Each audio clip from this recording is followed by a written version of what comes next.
Right, we're back, aren't we? We all good. Yeah. Finally got Scott in the studio. I can't believe it. How many years? He's taking us to. We're actually moving office, so this will probably be the last podcast we do in this office.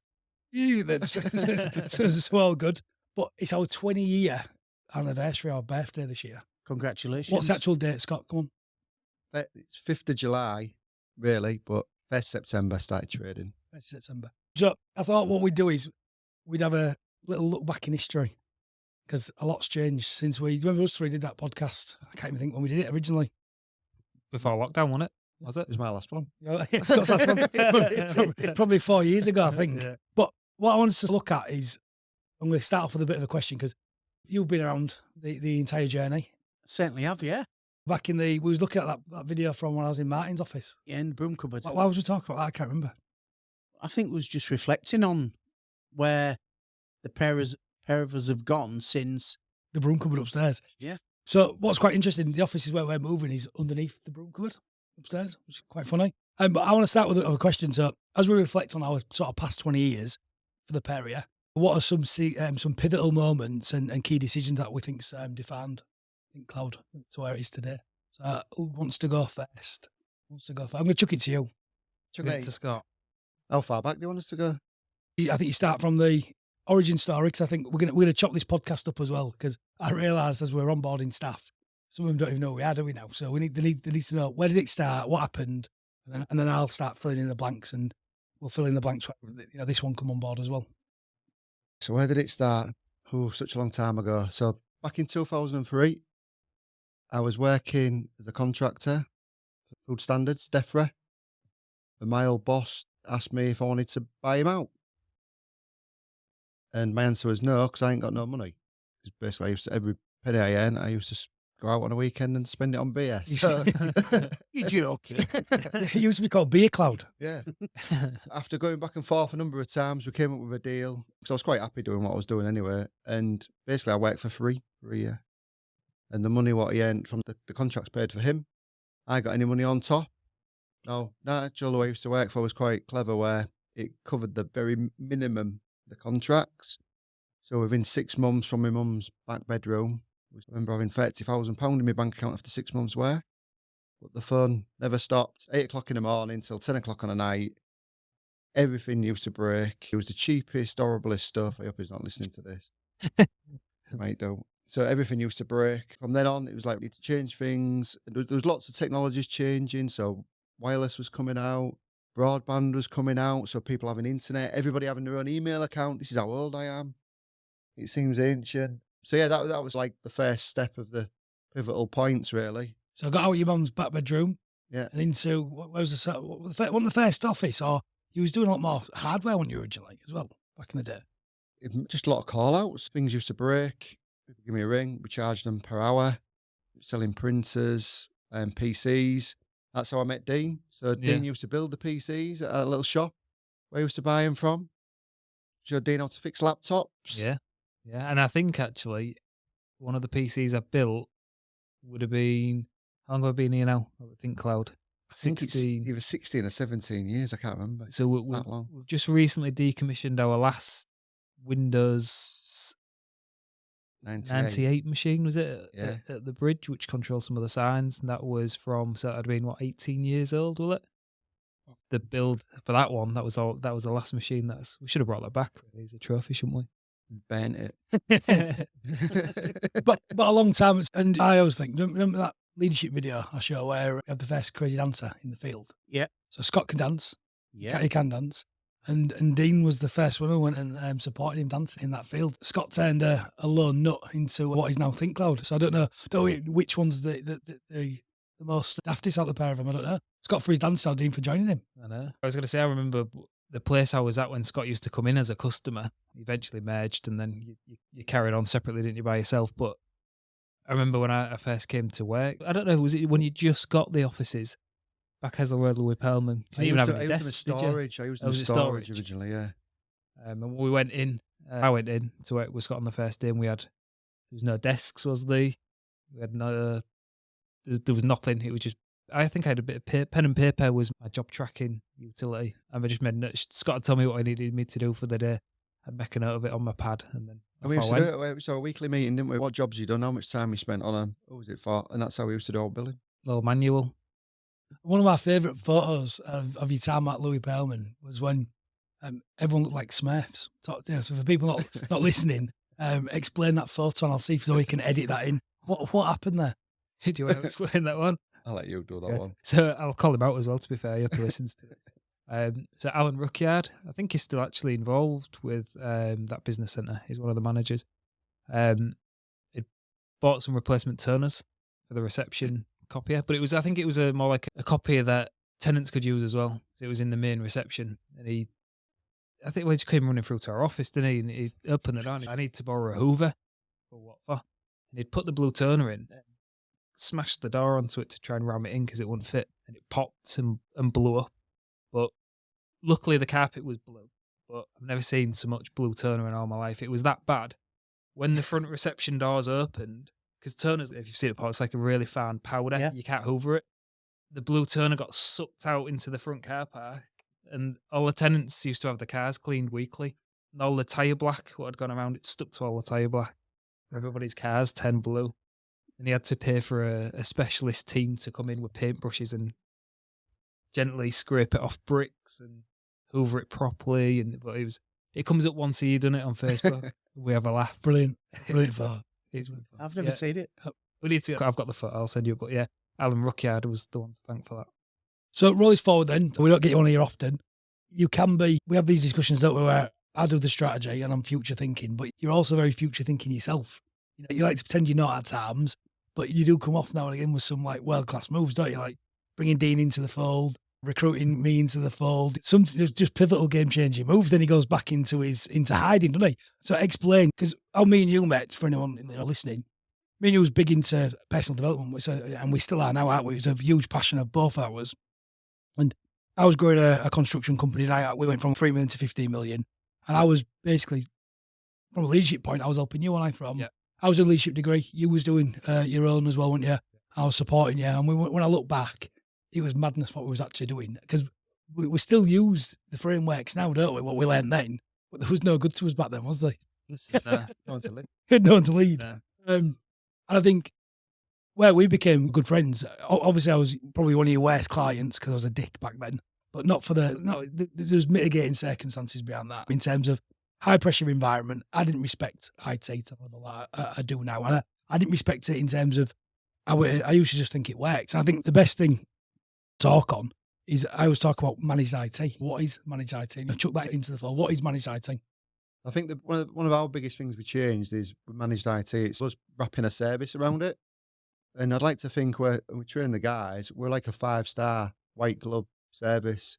And yeah, we do charge a little bit more than some IT companies. We're not there to be the cheapest, but we're there to have the back, give them peace of mind, and for the IT to do what it's supposed to do. Yeah. And that's how we manage it. And then from then on, IT gets better, technology gets better, faster, does more, and then we're trying to use cutting edge IT all the time rather than being that IT company who has loads of old spares in the back and uses something from 10 years ago. We're always trying to be cutting edge and seeing how it can value our customers. Yeah, exactly that. And I think thinking back into that, I think you was one of the first in this region to do managed IT as a managed service. Industry leading, innovators leading the way, because people won't do it. It was more of a break fix sort of solution. And I think what's quite interesting viewpoint in terms of watching you grow and develop using with one of your biggest companies, one of your Reckitt's, and all of a sudden our lads are in there helping you when it all goes wrong. And what would you say about understanding what managed IT now is then? A couple of years ago, I didn't know what managed IT was until I've actually seen your team in action, and I've actually needed them myself. I was in probably one of the biggest companies in London, and one of their RT guys trying to get me going on their system. Couldn't do it. I rang your guys up from London, and within 8 minutes it was up and running. I always call them my fifth emergency service, because this morning, straight away, I was delivering a presentation into Boots. Really, obviously, everybody knows who Boots is. My system won't work. 5 minutes later, I run down here in a panic. Your guys come upstairs, sorted me out. In 5 minutes, I'm I'm up. And I can't speak highly of the guys because they are second to none. No, it's good. I think he's making that connection. But we've all got different job roles now, haven't we? What job roles have we got around the table? What's yours, Dean? Now, Head of customer success. does he stay in there? Does he stay in there, Scott? He does a good job. Is he getting better now in there? He don't get enough praise, really. And that's recorded. And that's recorded. That's just so you Wow. can listen to it again and again. That's going to be my ringtone. But linking into that in terms of there's an insight there, isn't there?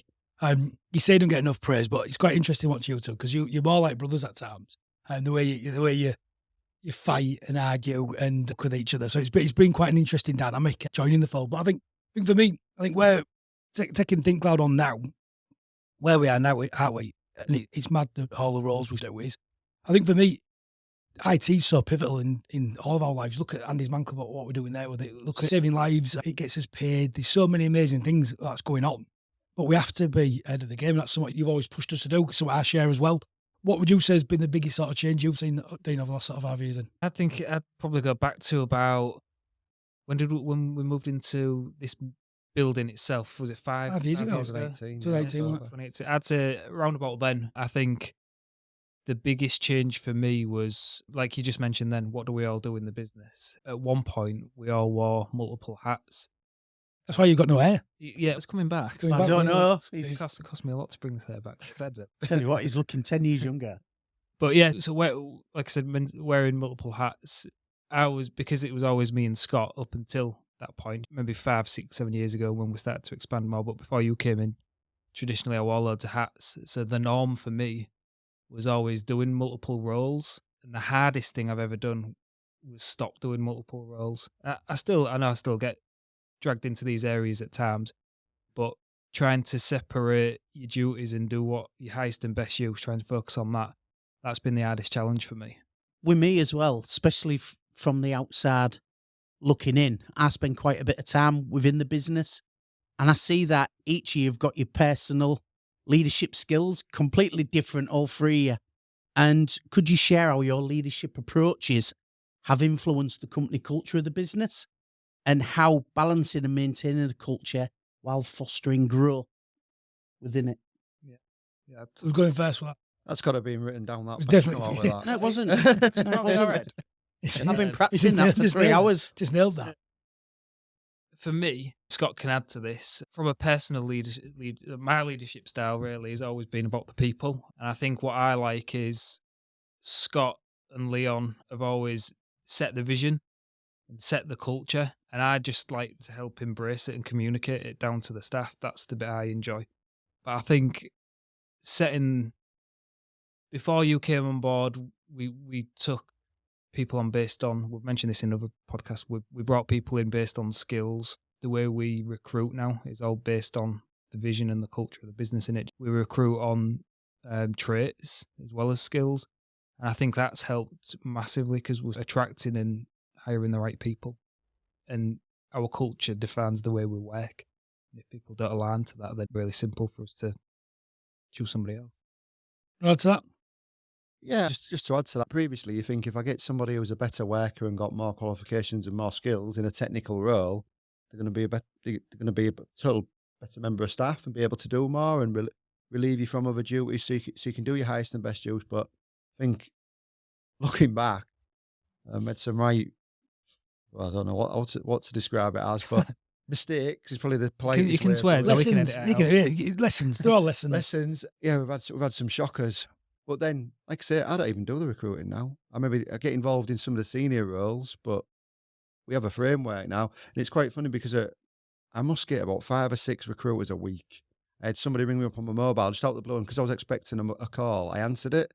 And it was some recruiter, and he was real jolly, and to be fair, he was a nice guy. And I said, look, we don't tend to generally have a problem retaining staff. We don't tend to have a problem actually getting staff, because I said, I think it's all built on our culture and what we project. We're totally different from any other company out there doing IT, I think, personally. I agree. Yeah, I agree. And I think that really helps. And I think until you get that, and don't get me wrong, it's took us like 5 years. It's been painful. Yeah, I remember having some really hard meetings with staff, and Me and you used to lock ourselves away and argue like hell, fall out, sulk with each other. I remember once when I was having a party at my house, wasn't it? Me and you were right ding dong. And then we turned up at the party and we was all right with each other at the party, but we had a right ding dong. But it was always what I think is special and what we have here is, and me and you two have thought, it's always because of the bigger picture we fight. Yeah. And it's always that push pull. And I think back to in terms of your question, how we're all different. I think us three are completely different. But what I think's really magical about what we do is we come together and we get an idea and a way of doing it that not one of us has done on our own. So it becomes more, and it is a bit cheesy to say, but it's more holistic in some ways in terms of we're making sure that sometimes I can be too forward and looking too much into the future. I can forget the here and now. Dean anchors us on the here and now, and what you do really is you make sure that the idea's been strength tested. Sometimes a bit too much, like Liam Nielsen. It can be a bit too much, can't it? But I think for me, the game changer for us was I'd always been passionate about psychometric testing and looking at that. We tried all the different ones, haven't we? I just think the giant one, just the Larry Little one, and then the giant one. If anyone's listening, you'll have heard other podcasts where we talk about the Larry Little framework. I think the giant one for me was the absolute game changer. And myself, I've done the giant frame with everybody and doing the 100X. So additionally, could you elaborate on the strategies that ThinkCloud have implemented to encourage leadership at all levels? I've seen the rise in Kieran and Tommy. And got an AI, Paul. You are rattling these off today. Yeah. No, but when you think, I've seen the likes of Tommy, Kieran come through the ranks, and it's all down to culture and giving them.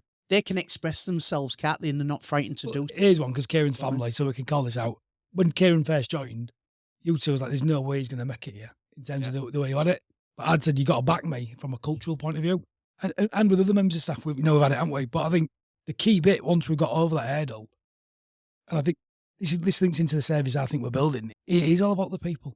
It's not a technical, what in our 10-10-10s, what comes up all the time? What do I always say the problem is? It's always a comms problem. Yeah, comms, yeah. Comms. It's always comms. And how you see the world, how I see the world, it's completely different. And I think it's making sure we've got the right people who don't have to have the highest and best use of what we think an engineer has.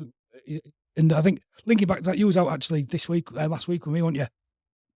Doing the Catalyst. It's the first time you've actually seen that. Delivered it to one of our biggest customers, all enjoying it, but technically there's probably only about 5% of it that's really technical. And I think, what would you say in terms of why we're building that? Where's that come from? And you've got your own areas of expertise, which is more, I think we're turning more into business advice rather than just purely IT. You agree or disagree? Yeah, I think rather than being technology experts, I think because we deal with so many businesses, and to be honest, it's been in business a while now, and you're having business to business owner conversations, I think it's just an easy conversation talking to another business owner. And also, say we talk about cash flow, we're talking about one customer can predict all his income over the next year, which I think that's amazing. How can you be guaranteed? You got a guaranteed income for the next year to we're talking a multi-million pound. Yeah. I just think what a fantastic model, and I just love speaking to the different business owners and finding out what they're doing. They've probably had the same problem before. A lot of them. The only thing is, I think a lot of business owners nowadays haven't done the culture piece first. Yeah. And I think we were a little bit early to the game on that, and we did it with Evolve, which is one of the training courses we're on. And I think it does make a big difference. But I think sometimes if you're too big and you embrace it, it just takes a longer time. Yeah, and sometimes, again, I made massive mistakes in my previous life in terms of a cultural piece. It was just too big a beast, and the leaders at the top one it didn't embrace it. And I think linking back into that, I think you mentioned, yeah, it is IT what we do, but I think one of our sort of main sort of values is we have got the back, so we do help elsewhere. And I think part of that, I'd hate to think how much money me and you have personally spent personal development over the years. I think there becomes a point now. I'm consulting to the university and different businesses. Business is super simple. You buy something, you sell it, and you do admin records on it. It's super simple, but we overcomplicate it, don't we? And I think interesting for you. You just won. What's the award recently? You just won. I've just won the People in Business Startup Entrepreneur of the Year 2023. The point on that though is, what have you learned from that? Because it's quite interesting. You are a customer of ours. Yes, we look after you with your certainly IT, do. But we also give you business advice as well. Yeah, and I've just had a meeting with the Perrier a few days ago, and I think it's great. You need somebody that makes you accountable, and sometimes you think you're going really well, but we do need to push on. We can't rest on our laurels, else we get taken over. And I think you and Scott, you've always been a fantastic support for me for the last 5 years, maybe a bit longer. It has been longer, hasn't it? See, You've been in all the offices as well, haven't you? I've been in all the offices. You're moving just to try and lose me, but He you moved can't. us, didn't he? He moved us, That's hasn't he? one of the offices. Oh yeah, and with them real light cupboards that you told me. Yeah, We've got his seat. You're even down now when we was planning our seating. Where is it? Where's it? Where we're putting him? Have you told him we're moving to the other Yeah, one? we won't go to tell him. Yeah. So finally, while I'm in the chair, who's going to tell me? Could you give us a glimpse into what it's like to work at Think Cloud? You can go for that one, Dana. Okay, don't know where to start really. There's loads of great things about working here, and the people for one, the staff. I've never known. To be fair, I've worked here majority of my working life, but He's 50 now. obviously I've got friends that work in different environments, big environments or smaller environments, and I think where we're different and what's enjoyable about coming here is we're like a family more than colleagues. You know that I could maybe say you could pick any member of staff out there in our office, and I'd say if you asked them to do something, they'd have you back. And I think I don't think you get that anywhere else. No matter where you work, you will never get that unless you're really heavily invested in your culture. And I think another thing, it's just obviously working with you two, the business owners and the leaders, and even you two are approachable. And again, you don't get that elsewhere. We're both approachable. You are. That's in on your record. In your own ways. I mean, I might be. We're going to play this back. Zoe, took 24 minutes. Can I have that as a loop, please? I might be sulking when I approach you, but generally, you'll turn that around for the right reasons, for the benefit of the business. And I think we never look at a problem if I've got something even personal or work related. I think as a team, we always seem to somehow come out the other end of it, and I think that's an amazing thing to have. And that's down to. And if I can just jump in again, I go delivering mental health and support to lots of big companies within the city and wider. And I use a lot of what you do at Think Cloud as a catalyst, especially because I go into other companies and I'm a great believer in culture, because it's what I learn from here. And I know what positive it creates within a business, having the right culture. And it's all right having mental health courses and having all these courses, but if you haven't got the right culture, you might as well be talking to a brick wall. And I use Think Cloud as a catalyst towards that, and how people can have the right culture within their business. So sorry for butting in there. You know, great point. But I think the hard bit, I'm thinking back to one of your earlier questions, really, and it's to call Scott, really, I think, a little bit on it. It's, originally, you didn't really get the cultural piece at first. When I was talking about it, I could see his eyes glazing over. And I said to him, you just got to back me on this cultural piece and the way I'm thinking about it, because I'd seen it the opposite side. I'd seen it go wrong in a large company. And the challenges with culture, it's a bit like what is water is to a fish. The fish only realise how important it is when it's all of a sudden got no water. And I wanted to really, and I think sometimes when I look back, sometimes I was thinking too big sometimes, but I had to think about where we was going like that. And sometimes you used to just glaze over me something, didn't you? At first, and I thought, just back us, we'll keep getting it. And I think a lot of that, it got a lot more simple with the Giant terminology and the words. It made it more simple, didn't it? And I also think your big one for you actually was you slowing down. And actually, I think, I don't know what happened, and tell me where this happened, is you stopped fixing everyone's problems and started asking more questions, and you became more calm, because you used to get so right, didn't he? Yeah. He hates his time being, he has a real problem with time. But if he gives you the time, it's amazing. So I know now, if I've got an idea, normally 2 months I've got to start planting the seeds, and eventually it all comes together. But once we understood that, it works completely. It works miles better. But what was a big change for you? Because most leaders don't ever get that breakthrough.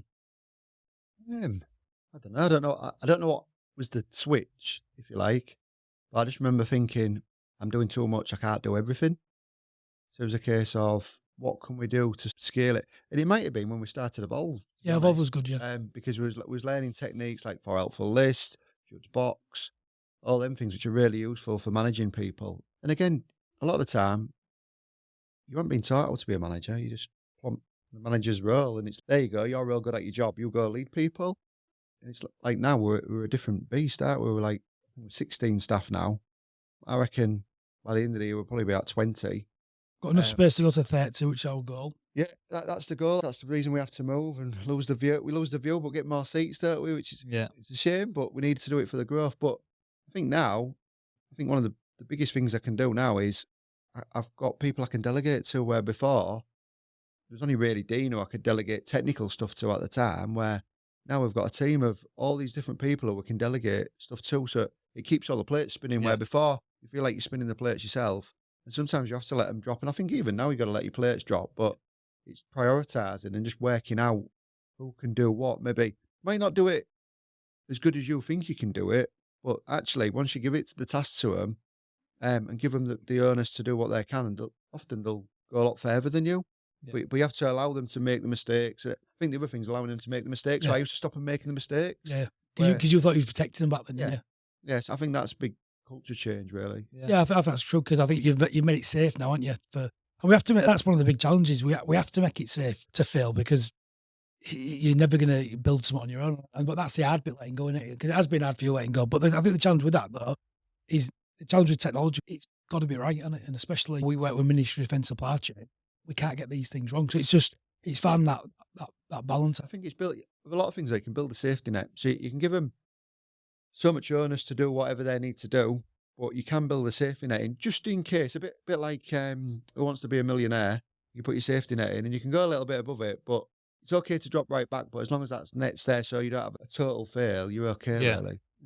I'm going to have another one then. So I'm going to go down the tech route, because we've all got new roles. So my role is Chief Artificial Intelligence Officer. I made that on myself. Well, ChatGPT did. Congratulations, Thank Liam. you for that. I promoted myself on that.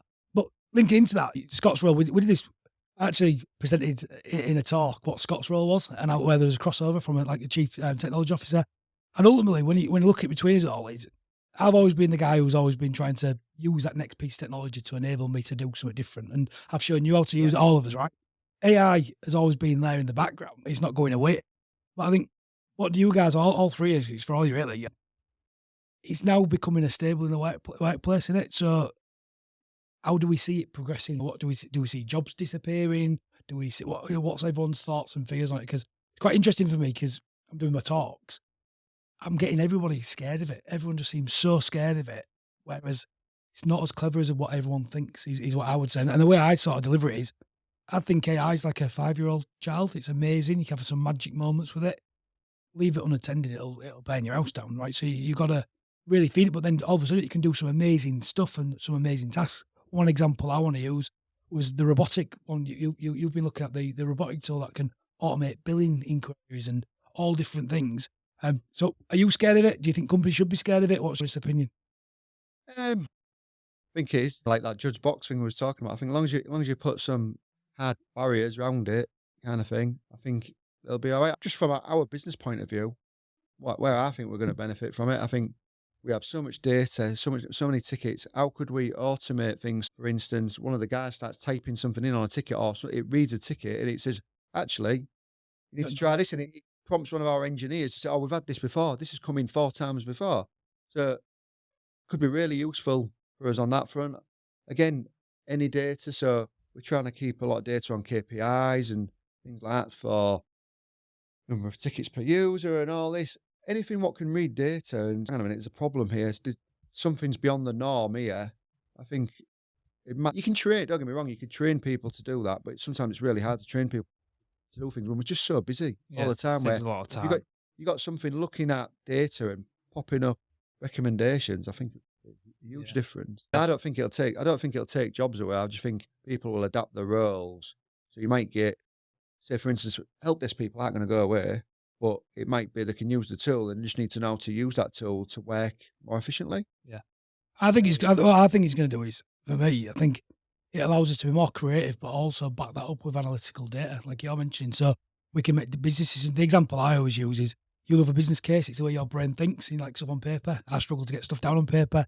I can use it to get my idea onto paper so we can understand it in his language. And again, I was helping you, one of your big clients. And one of the things where I'm seeing it used massively, and I've been doing a lot of this, is bring it into the boardroom, into decision making. Because one of your biggest customers, what they're thinking about the strategy we've put together. They absolutely love it. I've got another meeting to follow it up next Monday, and it's something that I wouldn't have come up with without yourself and doing something like this. And I think it's a game changer for what I do. But I think you actually worked with me on a full Saturday. We spent how many hours? Probably 7-8 hours. 7-8 hours doing it. So the AI didn't do it. No. And as a layperson in technology, what would you say? Because you watched it write your strategy. I was there, and it's only as good as what you feed it, right? And you've got to ask it the right questions to give it the right answers. So you have to know, and this is from somebody who doesn't do tech really. I was watching. You have to give it the right information to come out with the right formulas or the right information back, and then you've got to keep giving it the right information to actually develop as you go along. But the results can be absolutely fantastic, but you've got to put the right information in first, so it don't replace somebody, does it, by doing that? No, what would you say? Do you using it yourself, are you? I use it in my role. Like Scott said, for his bits, maybe automation at the end of it would be good. We've got a lot of manual steps we do at the minute, so if it could tick over that and save tons of time. Again, I don't think it would necessarily take somebody's job, but it just helps them do better work, if you like, without these repetitive tasks. But for me, I'm a bit like you. I struggle getting what's in my head on paper. And like an example, last week I had to send an email to a supplier to return a product, what they're trying to charge us for. Generally, my approach is friendly. And in this occasion, I needed to be more formal and have a structure to my message. And I got ChatGPT to do that for me. And it had come across in a way which I'd never ever deliver it myself, but it needed to be delivered like that. So that's the way I use it. And again, for reports, I've had customers ask for hardware life cycle reports about when they buy a machine, they need a report of its full life cycle. And previously I'd spend an hour searching for policies or trying to piece something together, where I can use ChatGPT to generate stuff. It just saves time. Allows me to focus on other things that I need to be doing. And I think for us, obviously, we're techies, so we understand the governance of the data. I think one of the things I am predicting, I'm already working with the university on this anyway, is we don't know where some of that data is going. So we've got to make sure that we are on a paid plan. We've got to make sure that the data we're putting into that, it's not going into the model to learn it.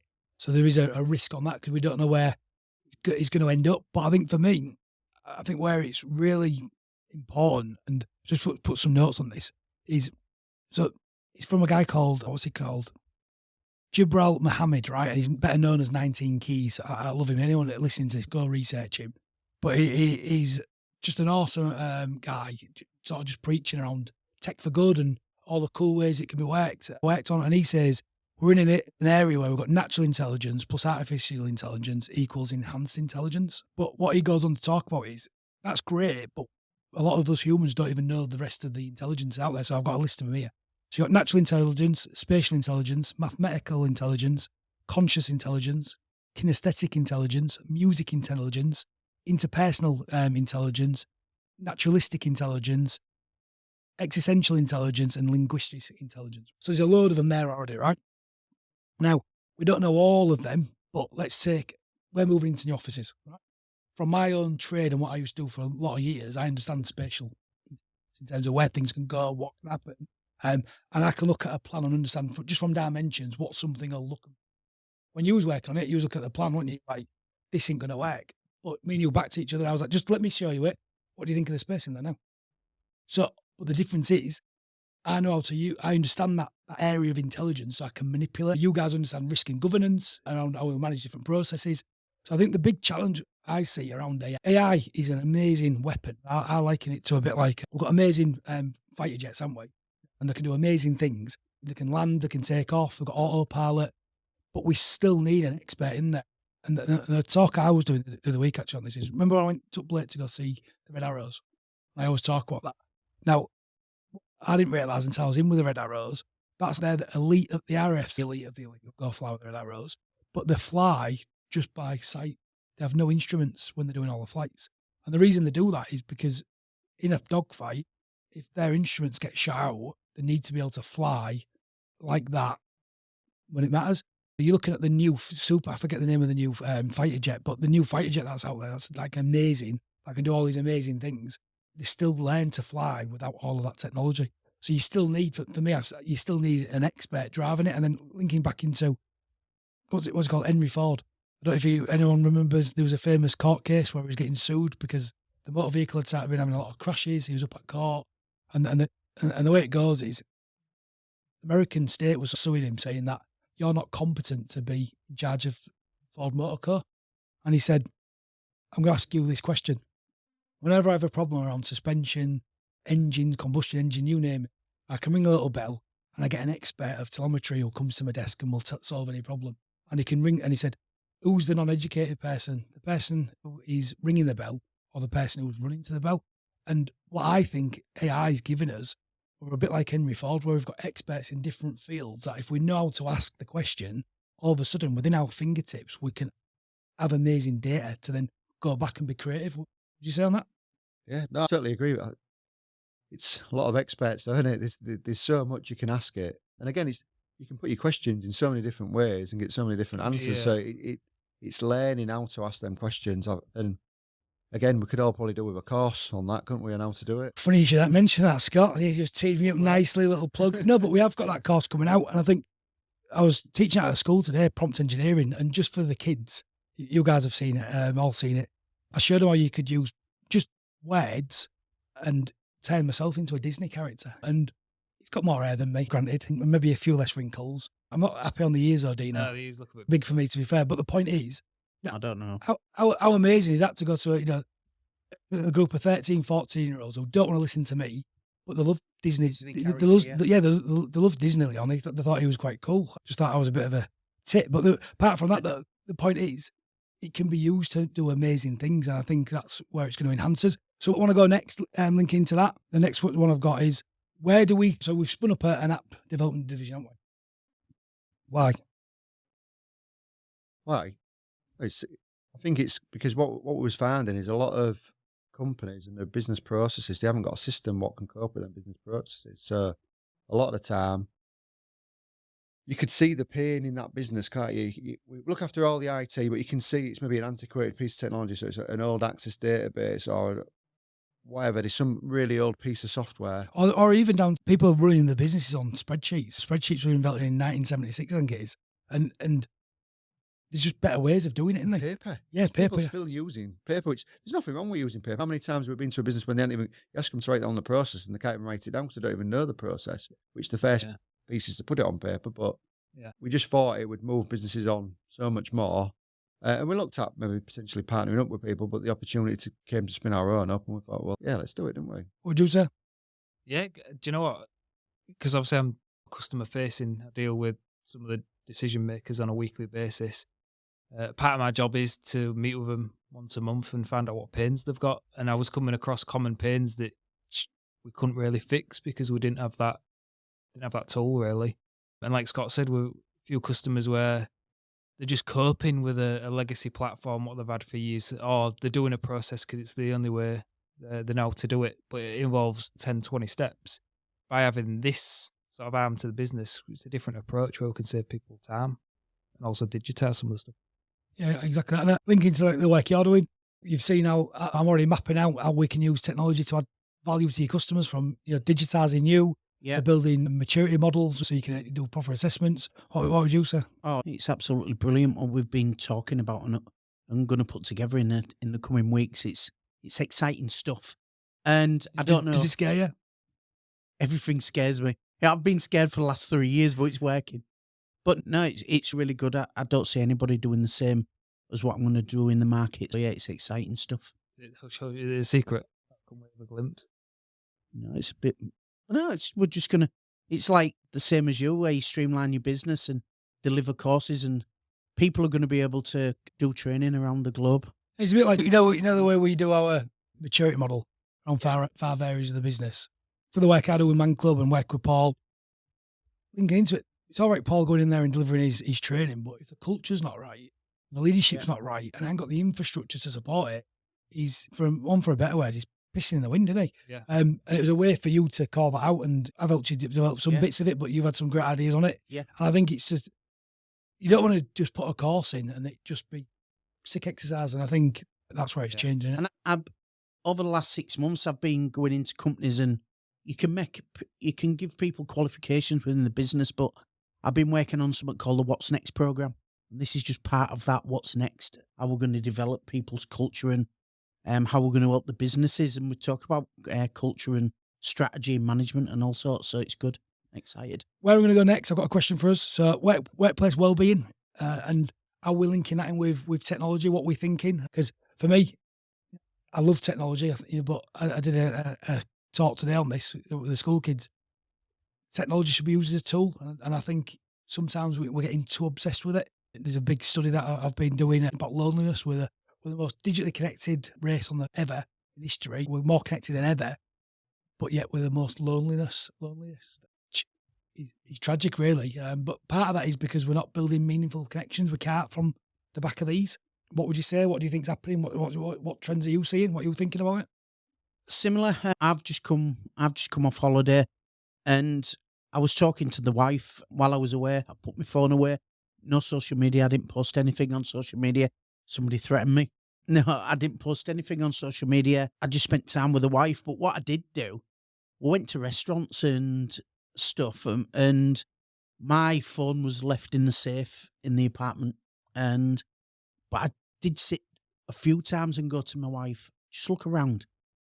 And in the restaurant, 4 people at a table, 4 people on the phone. I saw some children eating while I was watching the phone, and there was nobody having conversation. I ain't saying nobody. I'm on about these people on the phones at the table, not But a one majority. person. But a majority. But a majority was not having a conversation. And me and my wife was talking, and I just went, just look around. And you just people watch. And I was really made a conscious effort of, I just didn't take mine out. Gemma said something today. She went, I saw your holiday photos, Paul. You weren't on any. Because I was taking pictures of my wife on my wife's phone. I didn't take my phone. I didn't do anything. But I'm really proud of that because I went away and rested. Feel better for it? Miles better for it. And I was watching other people. And sometimes that other person was me. Yeah. What are you seeing? What are you thinking? Is tech good, bad? Where's it going? What we need to do? I do think I agree with Paul. When you look round, I mean, when I tend to go out with friends, or we was out at a weekend playing pool and stuff, I tend to just put my phone in my pocket and just forget about it. Where if I'm at home, even if I'm watching telly, I'll end up just scrolling through Crap, just for no reason. Self and Gemma have been talking about leaving our phones upstairs. You just get addicted to scrolling through rubbish. But previously, before you all had your phones and you all used to go out, it'd be conversations, you're having a laugh. You'd ring each other up, see how everyone's doing. I think we're losing that, and I think the community's part's going. No, I agree with you. I think quite interesting, actually. A good friend of mine, I had to say to him, you've come spend some time with me. If you want to be on your phone, that's cool.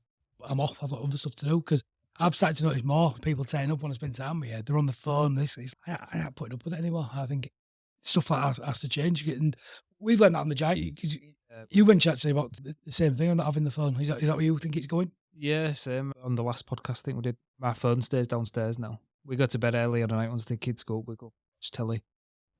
My phone stays downstairs because if not, if it buzzes, I'm checking it, and I do scroll. If we're sat watching telly, I'll scroll through junk. So, and it's been one of the best. My wife was ill last week. She was really ill. She slept downstairs, and I'd come down in the morning. My phone was switched off. I thought it had died, so I went to plug it in. She went, "No, your phone was buzzing all night." I turned it off. And again, it just proves as to why I leave it downstairs. But I am bad as well. I'm not great. I've got little mechanisms I put in place. At a certain time, we put our phones away, and then they stay downstairs on a night. But I don't go on it often. If I go out for a night out, I generally don't go on it. But if I just sat at home, I sit and scroll. Luckily, from a work perspective, it's different because I don't really like being in my emails too much. I do prefer to pick up the phone and speak to somebody. But I think we are losing that, like Scott said. I think it is. So we see it from the Man Club side. I think why the Man Club works so well is we have no phones for an hour and 15, an hour and a half. We actually have deep, meaningful conversations, and I think that's where it's going. So what we're going to wrap up with, because we're in the last sort of bits, what's next for Think Cloud? What we're doing? What we're doing next? How do you see it? And also, where do you see our three's highest and best use? I'm interested to see where that goes. So let's go where we're going first. Where do you see us going? What are you thinking? What's next for us? Well, originally, I think when we set Think Cloud up, it was generally within an hour, which is great because most of it's in the sea. So I haven't carefully thought out that unless we get a little boat. But I think just starting to pick up more work UK-wide. It doesn't really matter because everything's remote now. And we've built the support so we can have boots on the ground within an hour. Exactly. We've got a good community, haven't we, where we can get people there. So I think we're definitely going UK-wide. from that point of view. Obviously, we're bringing in new services all the time. We brought in cyber, didn't we? We brought in Wi-Fi and location services, voice. Voice is big at the minute, yeah. Because it's getting switched off, is it, next? Kcom decided to do it earlier than BT and they're switching it off from September. Might find some people might not have any phone lines after September, might have been ignoring the letters. Yeah, all that's moving forward. You was one of the first ones to go on about mobile device first. There's still people getting... 2011, I was talking about mobile device first. That's, we haven't really picked up on that, but I went mobile device first in 2011, completely fucked it all up. Excuse my French, but messed it up. You boys helped me get it back, but I think back to that point though, I think the technology is now ready for mobile first. It's there. I was too early. But yeah, I agree with you on that. What else are you thinking? I'm thinking data. So everyone's got great businesses, but they don't have access to we're quite lucky because we work in IT, but imagine you're on a plane, you have a cockpit with all the dials and dashes and all that. I think people are going to want to start seeing more data so they can make better decisions for business. You know how much invoices you got coming through or orders you got coming through. I think to add to that, actually, I talk about this quite a lot actually, because when I was in construction, we're doing 15 million. It's all about that next big order. And you're just winning, you're on that hamster wheel of let's get that next job, it'll be the best job. And you're robbing Peter to play Paul. And it's just a difficult industry to work in. But what I realised with IT was helping you guys lead and build the leadership team is the amount of data we have access to. We now know, because we do a complete care service now, don't we, where we're an outsourced IT team, so we have to recruit heavily to fill once we bring the contract on. We know, given the amount of tickets we've got, at what point we need to hire and how we can future plan, can't we, with the right data. Now, that sounds really great, but the amount of work that has gone into getting the staff to understand that we're not just asking them to document everything because we want to keep tabs on them, it's so we can make informed decisions, I think is a huge challenge to business, because it's that age-old thing when we go do the digital transformation piece is crap in, crap out, in it. So I think back to your culture. So I get that. Where do you see it going? Yeah, I think like Scott said, the branching out is a good thing for me, really. I remember when you came into the business, we was always traditionally like a Hull-based service.